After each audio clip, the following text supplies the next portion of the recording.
नमस्कार दोस्तों, स्वागत है आपका हमारे चैनल में एजुकेशन फॉर नॉलेज में। आज के वीडियो में देखेंगे बिहार सम्मान ज्ञान बिहार स्पेशल से संबंधित प्रैक्टिस सेट नंबर हमारा 100 है। ये अभ्यास प्रश्नावली 100 है। आपको बता दें कि हम लोग ने स्टार्ट एक सीरीज किए थे जिसमें प्रैक्टिस सेट था। ये सारे पीवाईक्यू जितने भी सेट था सारे पीवाईक्यू था, यानी कि बीपीएससी और बीएसएससी के अलग अलग एग्जामों में पूछे गए एक क्वेश्चन थे।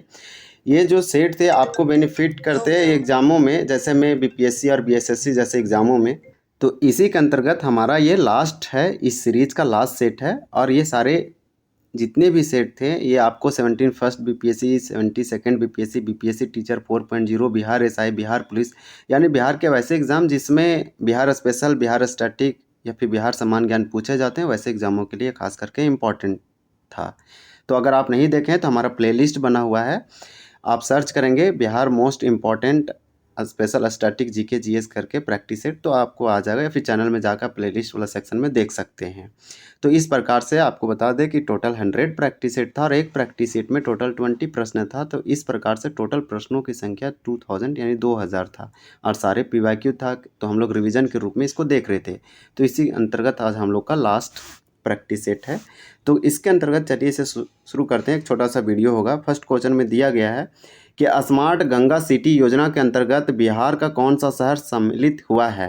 तो स्मार्ट गंगा सिटी योजना के अंतर्गत बिहार का वह कौन सा शहर है जो इसमें शामिल किया गया है। तो इसका आंसर हो जाएगा डी हो जाएगा, यानी कि बिहार शरीफ को भी शामिल किया गया था स्मार्ट गंगा सिटी योजना के अंतर्गत, मुजफ्फरपुर और पटना। तो इसलिए हमारा डी ए बी सी तीनों होगा। फिर इसी के अंतर्गत हमारा नेक्स्ट क्वेश्चन दिया हुआ है कि 1 सितंबर 2016 को केंद्र सरकार ने बिहार में गंगा नदी में सिल्ट मतलब गाद होता है जो उसमें बॉटम में बैठ जाते हैं चट्टान के रूप में। तो और इसमें कुछ दिया गया है, उसको भी देख लेते हैं। अध्ययन करने के लिए किसकी अध्यक्षता में समिति का गठन किया। तो इसका आंसर 2 का हमारा ए हो जाएगा। ए.के. सिन्हा के अध्यक्षता में इस समिति का गठन किया गया था। तो इसका राइट आंसर हमारा ए.के. सिन्हा हो जाएगा। राइट। क्वेश्चन नंबर 3 है कि दलहन संकट से निपटने के लिए 12 जुलाई 2016 को किसकी अध्यक्षता में समिति गठित की गई थी। तो ये सब क्वेश्चन से हमें ये समझ में आ रहा है कि एनालिसिस करेंगे तो करंट अफेयर इंपॉर्टेंट रोल निभाता है अभी के समय में या फिर एग्जामों में। तो आप करंट अफेयर को छोड़े ना, नहीं तो आप एग्ज़ाम में चूक सकते हैं। तो इसलिए यहाँ देख रहे हैं जब एग्ज़ाम हुआ था उस समय करंट अफेयर से पूछा जा रहा था। तो अभी आप करंट अफेयर बिहार और नेशनल, इंटरनेशनल और स्टेट का ज़रूर करके जाएं। तो इसका आंसर 3 का हमारा हो जाएगा बी, यानी कि सुब्रमण्यम समिति। तो इस प्रकार से इसको आप याद रखें और इसको अच्छे से आप एक बार देख लें। क्वेश्चन नंबर 4 है कि वित्तीय उत्तरदायित्व एवं बजट प्रबंधन अधिनियम की पूर्ण समीक्षा एवं सुझाव हेतु 17 जुलाई 2016 को किसकी अध्यक्षता में समिति गठित की गई। तो 4 का हमारा राइट आंसर सी हो जाएगा। ए.के. सिन्हा के दायित्व में या फिर इनके अध्यक्षता में समिति का गठन किया गया था, ए.के. सिन्हा के अध्यक्षता में। क्वेश्चन नंबर हमारा 5 है कि क्रिकेट प्रशासन में भ्रष्टाचार और हितों के टकराव पर सर्वोच्च न्यायालय द्वारा गठित समिति के अध्यक्ष कौन हैं। तो 5 का राइट आंसर ये हो जाएगा R.M. लोढ़ा। तो ये भी क्वेश्चन जो था उस समय के लिए इम्पोर्टेंट था। अंत्योदय योजना के अंतर्गत प्रति माह कितने किलोग्राम अनाज उपलब्ध कराया जाता है। तो अंत्योदय योजना के अंतर्गत प्रति माह यानी कि हर मंथ कितने किलोग्राम केजी अनाज दिया जाता है। तो 6 का राइट आंसर हो जाएगा बी, 35 किलोग्राम दिया जाता है। फिर इसी के अंतर्गत क्वेश्चन नंबर 7 है कि भारत में किस तरह की अर्थव्यवस्था है। तो भारत में किस तरह की अर्थव्यवस्था ये आपसे पूछा जा रहा है। तो 7 का राइट आंसर सी होगा। भारत एक मिक्स्ड इकोनॉमी है, यानी मिश्रित अर्थव्यवस्था वाला देश है। पटना शैली को किस पारखी को पोर्ट्रेट की सर्जना का आचार्य कहा जाता है। तो 8 का हमारा राइट आंसर सी हो जाएगा, राधा मोहन बाबू। नेक्स्ट क्वेश्चन है, क्वेश्चन नंबर 9 है सेवक राम एवं हुलास लाल। तो सेवक राम एवं हुलास लाल किस शैली के चित्रकार हैं। तो यहाँ पर राइट क्या होगा हमारा 9 का आंसर बी हो जाएगा, पटना कलम।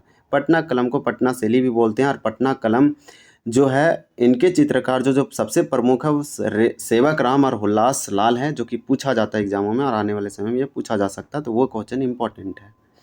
इसी के अंतर्गत हमारा क्वेश्चन नंबर 10 है। 10 में दिया गया है कि मानव विकास सूचकांक किस अर्थशास्त्री की देन है। देखिए ये क्वेश्चन इंपॉर्टेंट है। 1990 में इसकी अवधारणा दिया गया था। मानव विकास सूचकांक किस अर्थशास्त्री की देन है। तो 10 का राइट आंसर डी हो जाएगा, महबूब उल हक, जो पाकिस्तान की थी। तो इसका जो है 1990 से स्टार्ट किया गया था। मानव विकास सूचकांक किस संस्था द्वारा बनाया जाता है? तो 11 का राइट आंसर सी हो जाएगा, UNDP। इसका फुल फॉर्म होता है यूनाइटेड नेशन डेवलपमेंट प्रोग्राम।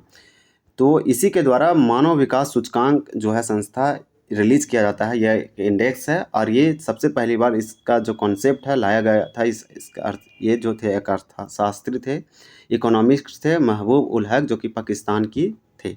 इसी प्रकार से क्वेश्चन नंबर 12 है, किसी अर्थव्यवस्था को सार्वजनिक और निजी क्षेत्रों में किस आधार पर वर्गीकृत किया जाता है? तो 12 का हमारा राइट आंसर जो है वो डी हो जाएगा। उद्योगों के स्वामित्व के आधार पर किसी अर्थव्यवस्था को सार्वजनिक और निजी क्षेत्रों में इसको वर्गीकृत किया जाता है। तो उद्योगों के स्वामित्व मतलब कि उद्योग जो इंडस्ट्री है उसका जो ऑनर है वो कौन है, गवर्नमेंट है या प्राइवेट है, इस प्रकार से, या फिर कोऑपरेटिव है।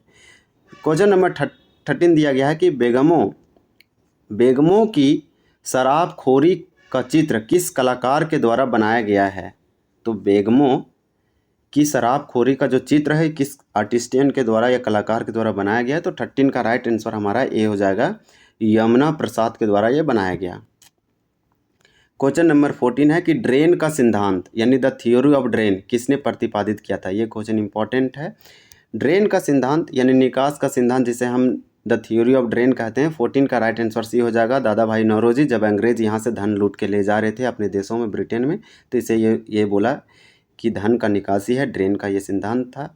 इसी प्रकार से क्वेश्चन नंबर 15 है, हिंदू वृद्धि दर किससे संबंधित है? तो हिंदू वृद्धि दर अभी बहुत न्यूज में था 1-2 साल पहले। तो यहाँ 15 का राइट आंसर भी हो जाएगा, राष्ट्रीय आय यानी कि नेशनल इनकम से रिलेटेड है हिंदू वृद्धि दर। इसी प्रकार से हम लोग नेक्स्ट क्वेश्चन देखेंगे।